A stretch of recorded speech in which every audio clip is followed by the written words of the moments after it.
Good morning प्यारे विद्यार्थियों, मैं त्रिलोक चंद साई, व्याख्याता भूगोल, इंदिरा पब्लिक उच्च माध्यमिक विद्यालय लालजी की डोंगरी। प्यारे विद्यार्थियों, आप 11वीं कक्षा को लगभग पूर्ण कर चुके हैं और अब आप क्लास 12th की दहलीज पे दस्तक देने जा रहे हैं और बहुत कम समय रहा है जब आप 12वीं में आ जाओगे। अर्थात आज अपन भूगोल की कुछ सामान्य बातें जानेंगे और फिर विधिवत रूप से अपने सिलेबस को स्टार्ट करेंगे ताकि आगामी जो बोर्ड परीक्षा 12th में होगी उसमें हम अच्छा परिणाम कैसे दे सकें। इस उद्देश्य से सबसे पहले हम लोग जानते हैं कि किसी भी विषय का जो अध्ययन है वो कुछ विशेष बिंदुओं के आधार पे अर्थात उपागमों के आधार पे होता है। यानी भूगोल का अध्ययन है, भूगोल का अध्ययन भी दो उपागमों पे, कितने उपागमों पे होता है? दो उपागम कौन से? एक जो उपागम है उस उपागम का नाम है विषय वस्तुगत। कौन सा उपागम हो गया? विषय वस्तुगत, या इसको और क्या कहते हैं? क्रमबद्ध। भूगोल के अध्ययन का दूसरा जो उपागम है इस उपागम को कहा जाता है क्या? प्रादेशिक। तो भूगोल के अध्ययन के कितने उपागम हो गए? दो। पहला कौन सा? विषय वस्तुगत। दूसरा कौन सा? प्रादेशिक। विषय वस्तुगत जो उपागम है इसको देने वाला कौन था? Alexander von Humboldt. Alexander von Humboldt. अब अलेक्जेंडर वॉन को छोड़ देना और डायरेक्ट आपको याद रखना है वॉन हम्बोल्ट। और प्रादेशिक उपागम देने वाला था कौन? Carl Ritter. ये दोनों समकालीन थे। समकालीन थे मतलब दोनों हाई में थे, एज में लगभग दोनों बराबर थे। आपको पता हो तो अलेक्जेंडर वॉन हम्बोल्ट जिसने एक बहुत अच्छी पुस्तक भी लिखी, जिस पुस्तक का नाम क्या है? कॉस्मोस। कॉस्मोस पहले एक बैटरी भी आती और उसके ऊपर ऐड आती थी क्या? बाप रे इतनी तेज लाइट वाली। वही बैटरी, इस बैटरी वाली जो पुस्तक है वो लिखी है अलेक्जेंडर वॉन हम्बोल्ट ने। हम लोग जो सामान्य भूगोल पढ़ते हैं वो पढ़ते हैं विषय वस्तुगत के आधार पे, और विषय वस्तुगत उपागम के आधार पर भूगोल की कितनी शाखाएं? 3। एक भूगोल है आपके मानव भूगोल। कौन सी भूगोल है? मानव भूगोल। दूसरी जो भूगोल है उस भूगोल का नाम है भौतिक भूगोल। कौन सी भूगोल हो गई? भौतिक भूगोल। और भूगोल की तीसरा जो भाग है वो कौन सा है? जीव भूगोल। तो विषय वस्तुगत उपागम के आधार पर भूगोल की कितनी शाखाएं होगी? 3। कौन कौन सी? मानव भूगोल, भौतिक भूगोल, जीव भूगोल। हम लोग जो सामान्यतः अध्ययन करते हैं वो किसका करते हैं? विषय वस्तुगत उपागम। और विशेष रूप से 12वीं में जो आपके किताब है वो कौन सी है? मानव भूगोल की। 11वीं में आपने पढ़ी कौन सी? भौतिक भूगोल। अब सबसे पहली बात यह है कि हम लोग पढ़ रहे हैं ज्योग्राफी। अर्थात ज्योग्राफी है क्या? ज्योग्राफी का अर्थ जानेंगे। ज्योग्राफी है क्या? ज्योग्राफी नाम किसने दिया? तो आपको पता हो तो ज्योग्राफी शब्द कितने शब्दों से मिलकर बना है? 2। एक है ज्यो और एक है ग्राफ्स। ज्यो और ग्राफ्स। वैसे भूगोल, भू यानी पृथ्वी, गोल यानी गोल, भूगोल पृथ्वी गोल नहीं, ये भूगोल का कोई अर्थ नहीं है। ज्योग्राफी शब्द कितने शब्दों से मिलकर बना? 2। एक शब्द कौन सा? ज्यो। दूसरा शब्द कौन सा? ग्राफ्स। और इस ज्यो का मतलब होता है क्या? भू, या हो गया क्या? पृथ्वी। और इस ग्राफ्स का मतलब होता है क्या? वर्णन करना। तो ज्योग्राफी का शाब्दिक अर्थ क्या हो गया भाई? पृथ्वी का वर्णन करना। अब ये ज्योग्राफी जो शब्द है, ज्योग्राफी शब्द किसने दिया? इरेटोस्थनीज ने। किसने दिया? इरेटोस्थनीज ने। यह ग्रीक विद्वान था अरे कहां का था भाई? ग्रीक विद्वान था, यूनानी विद्वान था, जिसने शब्द दिया कौन सा? ज्योग्राफी। हम लोगों ने पढ़ लिया भूगोल का अध्ययन दो उपगमों के आधार पर, एक विषय वस्तुगत और दूसरा कौन सा? प्रादेशिक। अब जिस प्रकार से प्रत्येक विषय, जैसे हम अंग्रेजी पढ़ते हैं तो अंग्रेजी में जितना में तो टेंस का है, हिंदी में संज्ञा सर्वनाम संधि का है, उतना में तो भूगोल में किसका है? लॉन्गिट्यूड और लेटीट्यूड का, अर्थात अक्षांश और देशांतर। अक्षांश और देशांतर की हमारे पास में जानकारी होगी तो हम किसी भी स्थान की सही स्थिति का क्या कर सकते हैं? पता कर सकते हैं। अर्थात हमारे पास में ये जानकारी होनी चाहिए कि अक्षांश क्या है और देशांतर क्या है, कुल अक्षांश रेखाएं कितनी है, कुल देशांतर रेखाएं कितनी है, अर्थात हम ग्लोब के माध्यम से समझने का प्रयास करेंगे। ये लगभग ग्लोब है। वैसे हमारी पृथ्वी कितने डिग्री झुकी हुई है? 23.5। किस ओर झुकी हुई है? किस दिशा की ओर झुकी हुई है? पूर्व की ओर। अब 23.5 डिग्री झुकी हुई है, पूर्व की ओर झुकी हुई है। अब प्रश्न ये आ रहा है कि सर हमारी पृथ्वी झुकी हुई क्यों है? तो इसके पीछे कोई लॉजिक नहीं है। अब कोई व्यक्ति जन्म से विकलांग होता है और हम उसको जाके पूछते हैं कि भाई तेरी टांग खोड़ी क्यों है या तू लंगड़ा क्यों है, तो फिर उसके पास में कोई उत्तर नहीं है। तो उसी प्रकार से हमारी पृथ्वी भी लगभग 23.5 डिग्री झुकी हुई है। वो किस साइड झुकी हुई है? पूर्व की ओर। कितने डिग्री झुकी है? 23.5। ये तो पृथ्वी का है भाई अक्षीय झुकाव। कैसा झुकाव है? अक्षीय।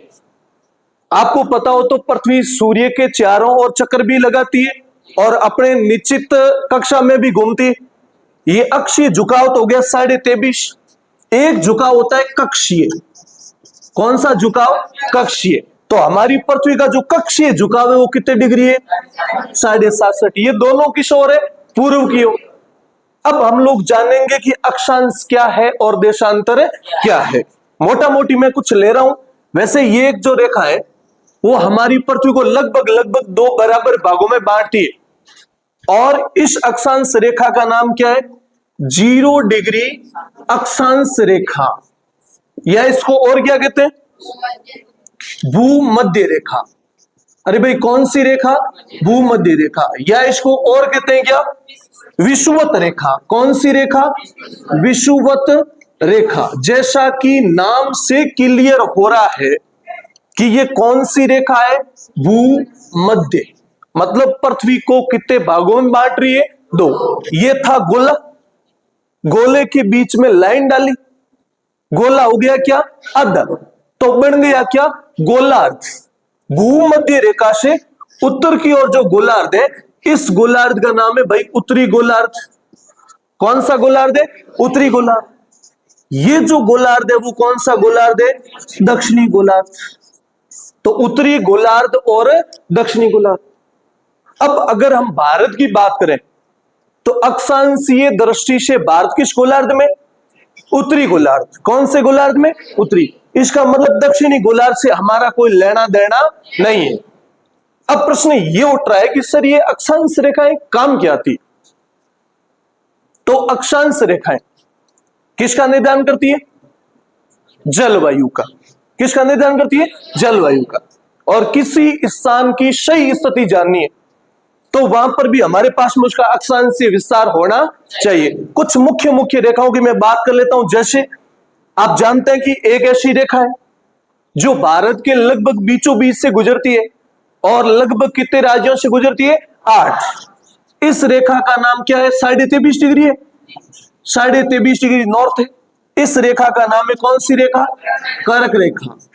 कर्क रेखा नहीं, कर्क रेखा। कितने डिग्री? 23.5 डिग्री।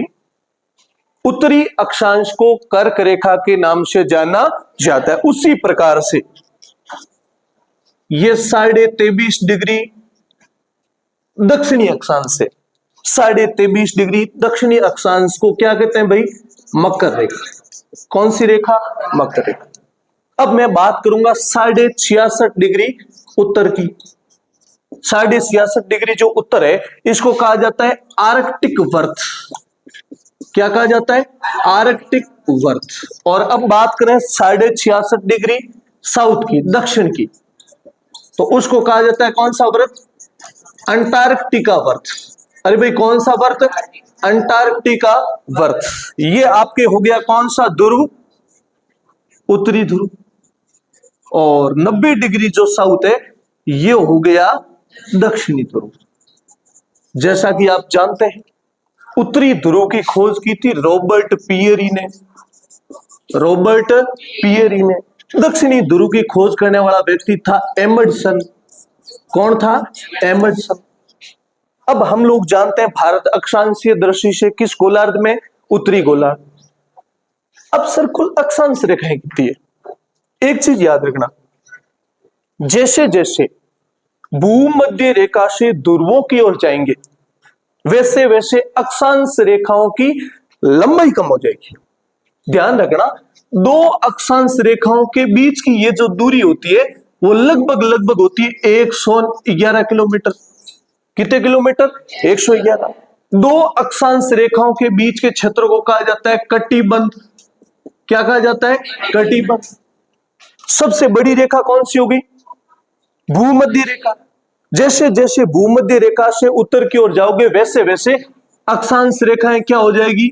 छोटी। लास्ट में जाओगे तो अक्षांश रेखा बनेगी नहीं, एक बिंदु बनेगा, वो है उत्तरी ध्रुव और दक्षिणी ध्रुव। तो याद रखना, कुल अक्षांश बिंदु की बात करें, कुल अक्षांश बिंदुओं की बात करो तो है कुल 181। 181। लेकिन अगर कुल अक्षांश रेखाओं की आप बात करेंगे तो आपको 181 माइनस 2 करना पड़ेगा। क्यों? क्योंकि ये उत्तरी ध्रुव रेखा है नहीं और दक्षिणी ध्रुव भी कोई रेखा नहीं है। तो 181 माइनस 2 बराबर 179। कुल अक्षांश बिंदु 181, कुल अक्षांश रेखाएं 100 और कितनी है? 79।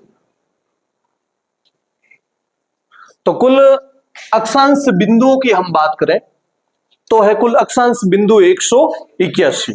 अब कुल अक्षांश रेखाओं की बात करो तो 179। क्यों? क्योंकि उत्तरी ध्रुव कोई रेखा नहीं है और दक्षिणी ध्रुव भी कोई रेखा नहीं है। वैसे अपन जानते हैं कि हमारी पृथ्वी का जो झुकाव है वो है कितने डिग्री? 23.5 डिग्री। किस ओर है? पूर्व की ओर। इसका मतलब ये हुआ कि सूर्य का जो प्रकाश है वो सीधा पड़ता है उत्तरी गोलार्ध में कर्क रेखा तक और दक्षिणी गोलार्ध में कहां तक पड़ता है? मकर रेखा तक। अब जो कुछ तारीखें भी हैं जब सूर्य, 2 दिन ऐसे भी है जब सूर्य का प्रकाश एकदम सीधा पड़ता है कहां? भूमध्य रेखा पर। अब आपको बताओ, तो सूर्य का प्रकाश 21 जून को, कब? 21 जून को सूर्य यहां होता है, लगभग कहां होता है? कर्क रेखा पर। 21 जून को सूर्य होता है कर्क रेखा पर। इसको कहा जाता है कर्क संक्रांति। कौन सी संक्रांति? कर्क संक्रांति। अब 22 दिसंबर को, कब? 22 दिसंबर। 22 दिसंबर को सूर्य का प्रकाश सीधा पड़ता है कहां? मकर रेखा पर। इसको कहा जाता है क्या? मकर संक्रांति। शायद अपन मकर संक्रांति 14 जनवरी को मनाते हैं, लेकिन भूगोल के अनुसार जो मकर संक्रांति है वो कब मनाई जाती है? 22 दिसंबर को। अब 2 तारीखें ऐसी है, एक तो है कौन सी? 21 मार्च। कौन सी? 21 मार्च। और एक तारीख है 23 सितंबर। 21 मार्च और 23 सितंबर को सूर्य का प्रकाश एकदम सीधा पड़ता है। वो कहां पड़ता है? भूमध्य रेखा। इसका मतलब ये हो गया कि सूर्य एकदम भूमध्य रेखा पर सीधा है। तो उत्तरी गोलार्ध और दक्षिणी गोलार्ध में रात और दिन की अवधि क्या होती है? बराबर। और इस स्थिति को कहा जाता है भाई विषुव। क्या कहा जाता है? विषुव। इसलिए इसको रेखा कहा जाता है, कौन सी रेखा? विषुवत रेखा। अब जो 21 मार्च है इसको कहा जाता है वसंत विषुव। क्या कहा जाता है? वसंत विषुव। और 23 सितंबर को क्या कहा जाता है? शरद विषु। कौन सा विषु? शरद विषु। इस रेखा को भी क्या कहते हैं? विषुवत रेखा। अब अक्षांश रेखाएं जलवायु का निर्धारण करती है और प्रमुख रूप से अपन 3 प्रकार की या 4 प्रकार भी जलवायु मान सकते हैं। मैंने आपको पहले ही बताया कि 2 अक्षांश रेखाओं के जो बीच की दूरी होती है वो होती है कितने किलोमीटर? 111। 2 अक्षांश रेखाओं के बीच के क्षेत्र को कहा जाता है क्या? कटिबंध या कोट भी कहते हैं। कटिबंध या क्या कहते हैं? कोट भी कहते हैं। अब हम जानते हैं कि भारत कर्क रेखा के आधा ऊपर है और आधा कर्क रेखा के क्या है? नीचे है। और कर्क रेखा भारत को लगभग 2 राज्यों में, 2 भागों में बांटती और कुल कितने राज्यों से गुजरती है? 8 राज्यों से। कर्क रेखा भारत के कुल कितने राज्यों से गुजरती है? 8। इसको याद करने का ट्रिक है राम जाके छबंगु मित्र है, या इसका एक दूसरा ट्रिक है क्या? गरम छाजे पत्री मिले। गरम छाजे पत्री मिले। कुल कितने राज्य हो गए? 8। गुजरात, राजस्थान, मध्य प्रदेश। 6 से क्या हो गया? छत्तीसगढ़, जैसे झारखंड, पश्चिमी बंगाल और 3 से त्रिपुरा, मिले का मिजोरम। मिले कहां पे? मिजोरम। तो कुल कितने राज्य हो गए? 8। इसका मतलब कर्क रेखा के भारत आधा ऊपर है, आधा क्या है? नीचे। और राजस्थान के केवल 2 जिलों से कर्क रेखा गुजरती है। कौन से? डूंगरपुर और बांसवाड़ा। इसका मतलब राजस्थान है वो कर्क रेखा के लगभग पूरा का पूरा क्या है? ऊपर ही है। राजस्थान में कर्क रेखा की जो लंबाई है ना वो केवल कितने किलोमीटर है? 26। और भारत में कर्क रेखा की जो लंबाई लगभग औसत मानी गई 29 और कितने किलोमीटर? 34। कितने किलोमीटर? 2934। अब सर भारत को ढूंढना है विश्व में, तो कैसे ढूंढेंगे? तो हमारे पास में भारत का क्या ज्ञात होना चाहिए? अक्षांशीय और देशांतरी विस्तार। अब देखिए कि भारत का अक्षांशीय विस्तार, कैसा विस्तार? भारत का अक्षांशीय विस्तार। अब इन अक्षांश और देशांतर को मापने की जो इकाइयां है वो कुछ ये, इसको आप बोलोगे डिग्री, इसको अपन बोलेंगे क्या? मिनट, और इसको क्या बोलेंगे? सेकंड। ये क्या हो गया? डिग्री। ये क्या हो गया? मिनट। और ये क्या हो गया? सेकंड। डिग्री, मिनट और सेकंड। अब हमारे पास में भारत का अक्षांशीय विस्तार होना चाहिए। वैसे भारत का सबसे दक्षिणतम बिंदु था, आपको पता हो तो उसका नाम था इंदिरा पॉइंट। क्या नाम था? इंदिरा पॉइंट। लेकिन दिसंबर 2004 में, कब? दिसंबर 2004 में आती है सुनामी। क्या आती है? सुनामी। यानी समुद्री तूफान आता है जिससे समुद्री लहरें ऊपर उठती है और तटीय क्षेत्रों में आती है और तटीय क्षेत्रों को जलमग्न कर देती है। ऐसा ही हुआ दिसंबर 2004 में। भारत का जो दक्षिणतम बिंदु था इंदिरा पॉइंट, ये डूब करके क्या हो गया? जलमग्न। अब जो भारत का मुख्य भूमि का अक्षांशीय विस्तार माना जाता है वो माना जाता है 8 डिग्री और 4 मिनट। वैसे इंदिरा पॉइंट से शुरू करो तो 6 डिग्री 4 मिनट या 6 डिग्री 45 मिनट मान लो, लेकिन मुख्य भूमि का 8 डिग्री 4 मिनट से कितना? 37 डिग्री 6 मिनट नॉर्थ। अब उत्तर और दक्षिण नहीं लिखा तो मामला गड़बड़ हो जाएगा। अब जो 8 डिग्री 4 है, भारत का सबसे दक्षिणतम राज्य कौन सा है? तमिलनाडु। इस स्थान का नाम है वो है कन्याकुमारी। कौन सा स्थान है? कन्याकुमारी। या इसको कहते हैं कैप कैमोरिन। क्या कहते हैं? Cap Comorin. या इसका एक और नाम है, इसका नाम है कुमारी अंतरीफ। कुमारी अंतरीफ। 8 डिग्री 4 मिनट। स्थान कन्याकुमारी या कैप कैमोरिन या कुमारी अंतरीफ। राज्य आपके हैं तमिलनाडु से 37 डिग्री 6 मिनट। और इस स्थान का नाम है इंदिरा कॉल। कॉल का मतलब या फोन नहीं है, फोन कॉल नहीं है, इस कॉल का मतलब होता है दर्रा या सुरंग, ला या जिसको अंग्रेजी में कहते हैं पास, इंदिरा कॉल। और यह केंद्र शासित प्रदेश है, उसका नाम है क्या है, लद्दाख। तो भारत का अक्षांशीय विस्तार 8 डिग्री 4 मिनट उत्तर से 37 डिग्री 6 मिनट उत्तरी अक्षांश, तमिलनाडु से लद्दाख तक। अब ये कुल लंबाई कितनी है, तो भारत की उत्तर से दक्षिण तक की लंबाई ये वो है 3214 किलोमीटर, 3214। ये भारत का अक्षांशीय विस्तार था, ये भारत की लंबाई है, उत्तर से दक्षिण तक की लंबाई 32 और कितने किलोमीटर है, 14। अगर अक्षांश रेखाओं की हमारे पास में जानकारी नहीं हुई तो भारत की सही स्थिति विश्व में कहां है, कैसे है, वो हमारे को जानकारी मिलने वाली नहीं है। अगले टॉपिक में अपन समझेंगे, वो समझेंगे देशांतर रेखाओं के बारे में, फिर भारत का अक्षांशीय विस्तार भी ज्ञात हो जाएगा और देशांतरी विस्तार भी ज्ञात हो जाएगा। धन्यवाद, मिलते हैं अगली क्लास में।